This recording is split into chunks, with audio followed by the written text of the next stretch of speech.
to the Elite Life Podcast with your hosts, Trisha and Kylee. Here, we guide you on a journey of personal and professional transformation, revealing the secrets to success. Whether you're a seasoned pro or just starting out, join us as we unlock the doors to the elite world of growth, grit, and grace.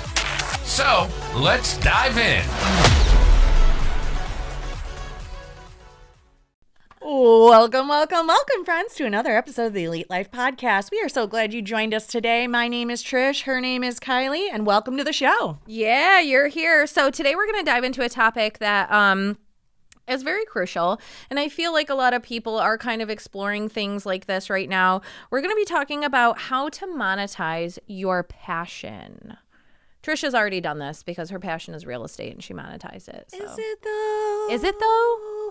Did I just end up in real estate because that was a summer job that I got and then I dropped out of college and you then I got stuck here love because there's nothing else I could it. do and I didn't want to go back to waitressing and bartending? So what is your passion then? I'm trying to figure that out now at 42 years old. That's Oh my gosh, we don't even know. I know mine. Mine is writing. I do like to write, definitely. But, we often hear people say, do what you love and the money will follow. But there's a lot more to it than just following your heart. Like writing, you've sent me some stuff and you're like, I just want to write. And I'm like, yeah, good job. Good luck paying your bills. Yeah. It is very, very... it can be very, very daunting to monetize your passion. But I would say now in 2024, I feel like now is an easier time than it's ever been before to be able to do that thanks to social media and The internet. the internet. So the first thing you need to do, obviously, identify what you're passionate about. It might seem obvious unless you're Trisha, but What do you like to do? I don't know. Nobody's ever asked me that. I was She's a like, teenager, my life was a mess. Then I had a kid, and then you just keep going, and nobody asks what you want once you're a mom. But, this is obviously an essential step to get a clear picture of what you truly love doing. So whether it's painting, writing, cooking, fitness, you like fitness stuff. Do I, though, or do I just like food that I want to eat and not get fat? Okay. We're going to work on her. She needs a therapy sesh. But your passion is what will keep you motivated through the inevitable ups and downs as you try and figure out exactly what you want to do and how to get from point A to point B. Yep. And like I said, the next step is to evaluate its market potential because not every passion can be monetized easily. So you want to do a lot of research and really understand if there's a demand for what you love doing. Check out online communities, social media trends, market reports.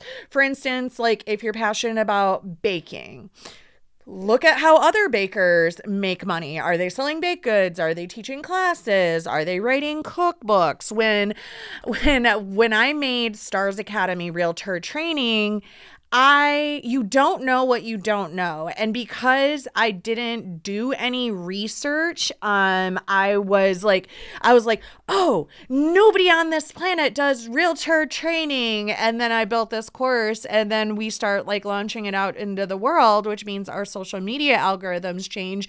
And then I realized 1 billion people do realtor training. Now, how you do it and how you structure it and what you put in it is what's the game changer, right? So you have to find your unique selling proposal and what your unique value add is, and that's where you shine. What I realized with the realtor coaching is there are lots of classes, courses, and coaches who teach you sales. Stars Academy is different than that. It is. And that's the game changer. Yeah, absolutely. And so, once you figured out what you want to do, you've evaluated the market, kind of seen what's out there, figured out what you can do differently to offer people. You want to start building your community, building your audience, connecting with people who are going to be interested in paying you money for your passion. So you're going to want to start by putting together a plan on how you're going to be sharing your ideas on social media, on the internet, out in the world, using YouTube. Are you going to do a blog? You want to find a way to not just capture the attention of your ideal client or customer, but you also want to make sure that you're engaging with them, because we live in this world where, what I've noticed is that, people, they want to have interactions with you. Yeah. It's not a situation where like you're just going to Kmart and, oh my God, Kmart. Ooh, aged myself there for a minute. Yeah, I don't think there's any Kmarts left There are anymore. no Kmarts left. But you want to make sure that you're finding a way to not just capture their attention, but connect with them, learn about them, because that's going to help you pivot and change if you need to make any changes to your marketing or, your content. Yeah, it's really important to engage with the people, because I will tell you from my experience, when I'm on Instagram and say I follow this one girl, Megan, and she does like fitness, but she also does, and this goes into the next step, which is diversify. She also does makeup. She is like a brand ambassador for a certain line of clothing. And I started watching her, not for any of that. She used to do these like big head reels where she had like her head was really big, and she would like do this like really funny comedy bit that came from another like set of like guy comedians. I also have a Frenchie and his Frenchie dad who also copy the same comedians. But I started watching her because it was funny. Then I kept watching her because of the fitness aspect. And then I was like, ooh, I really do like her clothes. So then I'll watch her clothes. Then she does makeup tutorials. But what I love about her is she also shares her life. And if you comment on something, she responds. And for me, that is a game changer. If I'm always commenting on your things and you never respond or engage, I will stop, because it's like, okay, like I'm feeding into your algorithm and you can't even take 5 seconds to just respond, thank you, or whatever, hey, hey, smiley face emoji, just something. Like Andy, one time when it's my birthday, I get overwhelmed because I have over 5,000 friends on Facebook. Gold plated problem, right? And everybody says happy birthday. And I'm so excited. I love it so much. It warms my heart and I'm so grateful. But one year I was like, I get so much anxiety because I need to tell everybody thank you all day long. And Andy's like, just think about this. Like if these people took time out of their day to go to your Facebook to type out happy birthday or some heartfelt words, you can take 2 seconds to respond, thank you. Yeah. And it's a simple thing, but it really sat with me. And I think about it every time maybe I'm tired or it feels daunting. Like these people care enough to comment, care enough to respond. Yeah, absolutely. And this is also going to help you, develop multiple streams of income. So you don't want to just, when you're thinking about monetizing your passion, you want to say, how many different ways can I monetize this, right?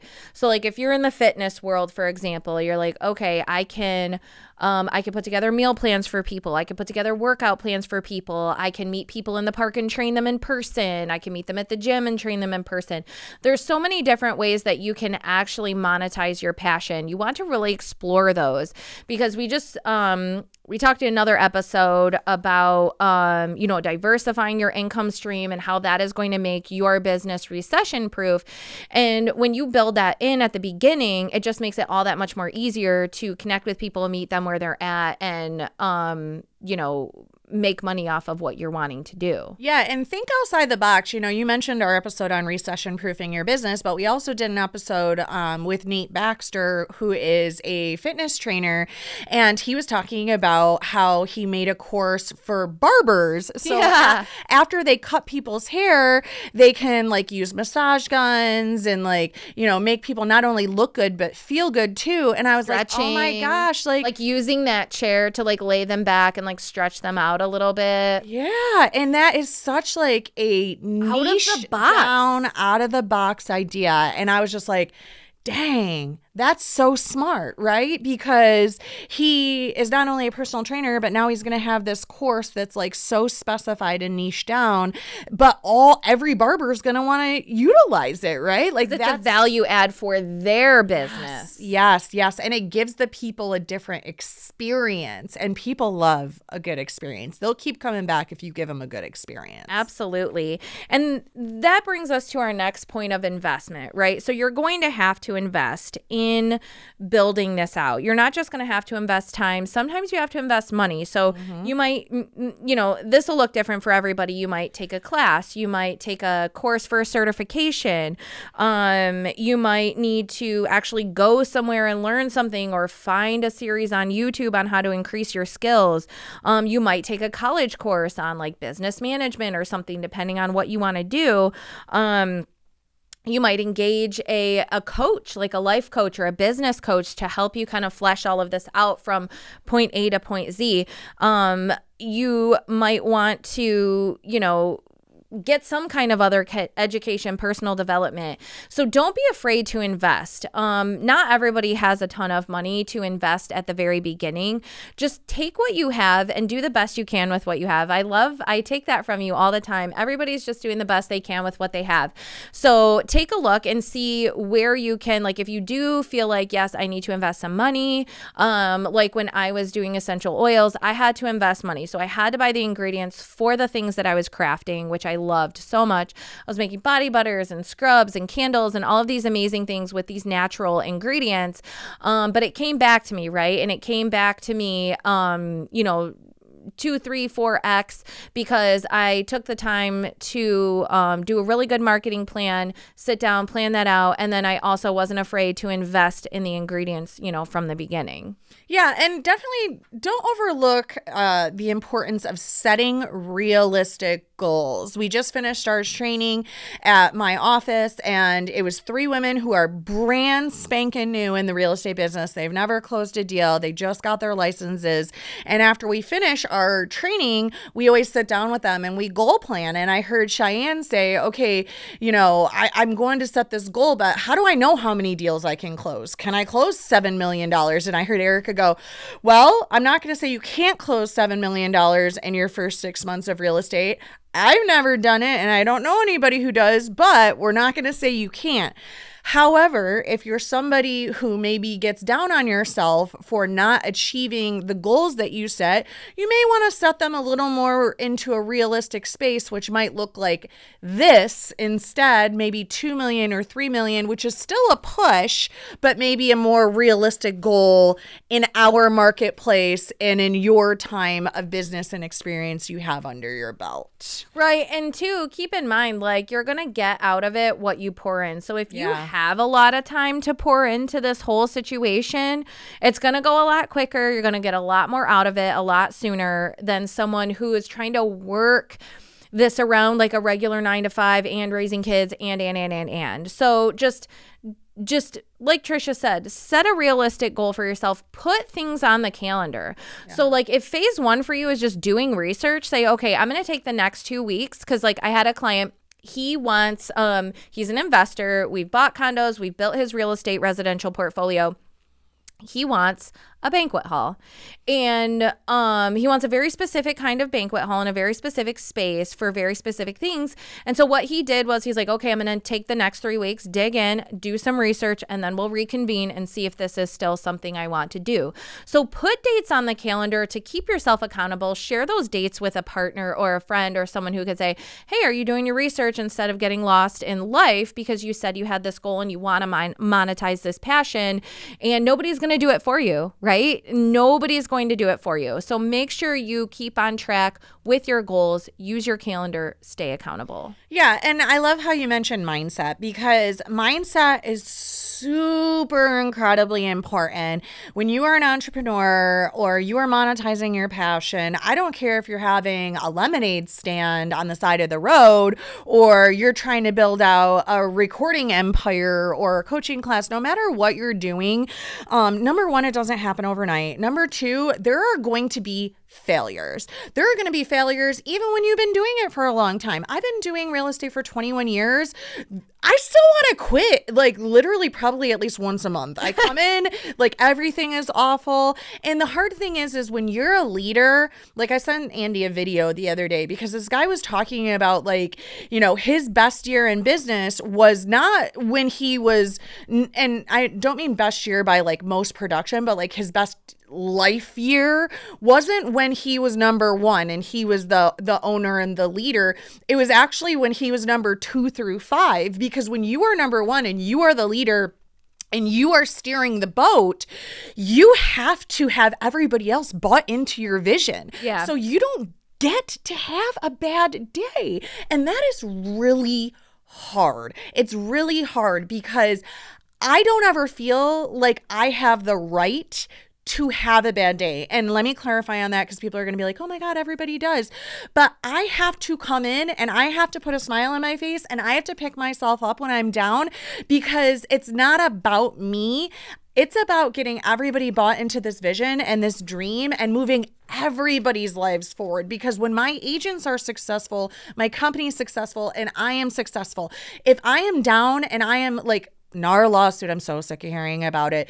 If I let that crumble me, then everybody else is going to crumble and people are going to start quitting and they're going to be scared and they're going to be afraid and they're going to be this and they're going to be that. But if I keep doing business as usual and I'm excited and I'm going, hey guys, don't stress about this. Don't worry about this. We're going to pivot here. We're going to pivot here. We got this new doc. We got that new doc. Watch me the owner, me the leader. I'm going to sit down and I'm going to do, this week I did one of my agents' listing appointments for them. They sat in the appointment, but I did it for them because the seller was worried about if she had to pay commission or didn't have to pay commission because she's hearing all these things. So I sat down and I did it for them. And then I did somebody else's buyer's consult yesterday because everybody's like, oh my gosh, I have to have a buyer sign a contract before I take them out and show them. So I had to do them first. And I'll tell you what, I was scared. Like I went in afterwards yesterday to Andy's office and I was like, I'm not going to lie. Like I was scared to death. Like what if Rachel's client wouldn't have signed that contract or Cheyenne's buyer wouldn't have signed that contract?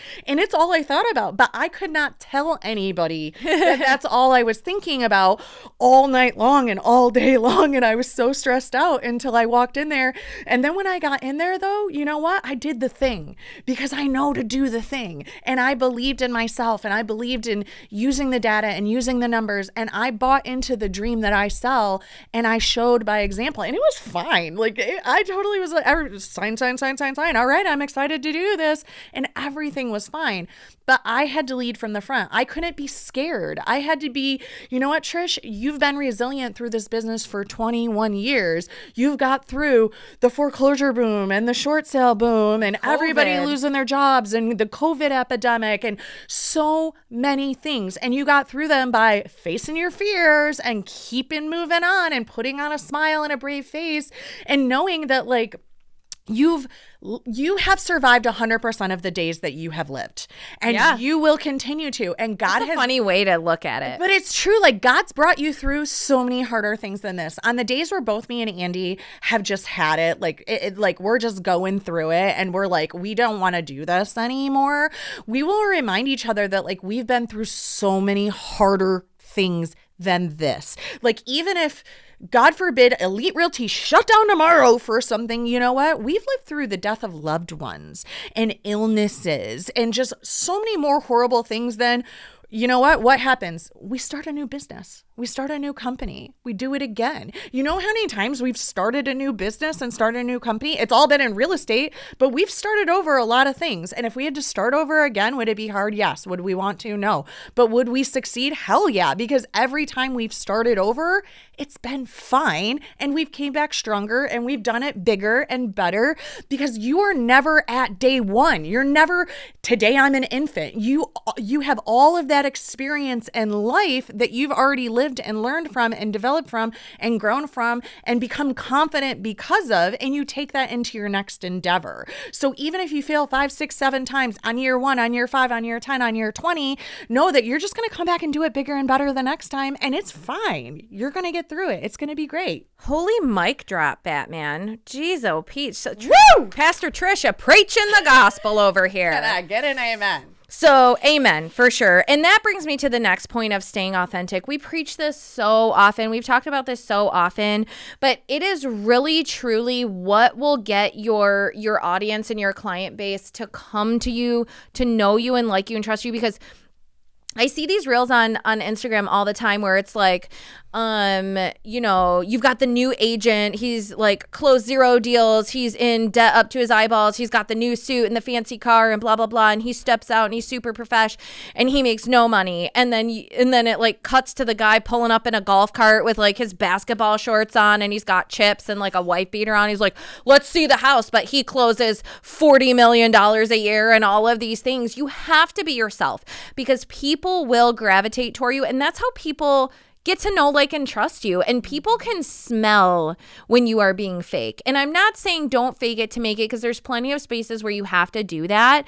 Like, especially starting out in real estate, like we were just talking, like one of the first questions you get, I'm sure still in stars training is, well, what if I'm on my first appointment? They ask me like, well, how long have you been in real estate? It literally doesn't matter. So just be yourself, present yourself, and just trust that the people who are supposed to be in your circle and the people who are supposed to be your clients are going to come to you and they're going to work with you. And the people who aren't, bye. Bye, Right. Felicia. Absolutely. So this has been amazing. Let's just really quick, Kylee, break it down to a step-by-step guide for our listeners. Okay, number 1, identify your passion. What do you love doing? What keeps you motivated and excited? Number 2, evaluate the market potential. Research the demand in your area of interest. Look at competitors and market trends. Identify gaps or opportunities in the market where you can come in and create a unique sales proposition. Number 3, that is find your unique niche. What makes you different from the others in your field? Define your target audience. Develop your unique selling proposition. Number 4, build a community. Share your work on social media, blogs, or other platforms, in community events. Engage with your audience. Respond to comments. Make sure you're keeping in front of them and building that algorithm on social media. Offer valuable and consistent content. Number 5, develop multiple income streams. Consider both passive and active income streams and resources. Examples like online classes, merchandise, ebooks, consulting. Number 6, invest in yourself. Take courses, attend workshops, hire a coach, invest in quality tools and equipment and merchandise that you're going to need. Include, like learning and improving your skills, personal and professional development. Number 7, network and collaborate. Connect with others in the industry. Attend events, join online groups, reach out to mentors, reach out to influencers, collaborate on projects and cross promotions. Number 8, set realistic goals. Break down those goals into smaller, manageable tasks. Put things on the calendar. Give yourself deadlines. Track your progress. Celebrate milestones. Be patient. Be persistent. Number 9, embrace growth and resilience. Learn from failures and setbacks. I personally say I never have a loss, but I have a learning, right?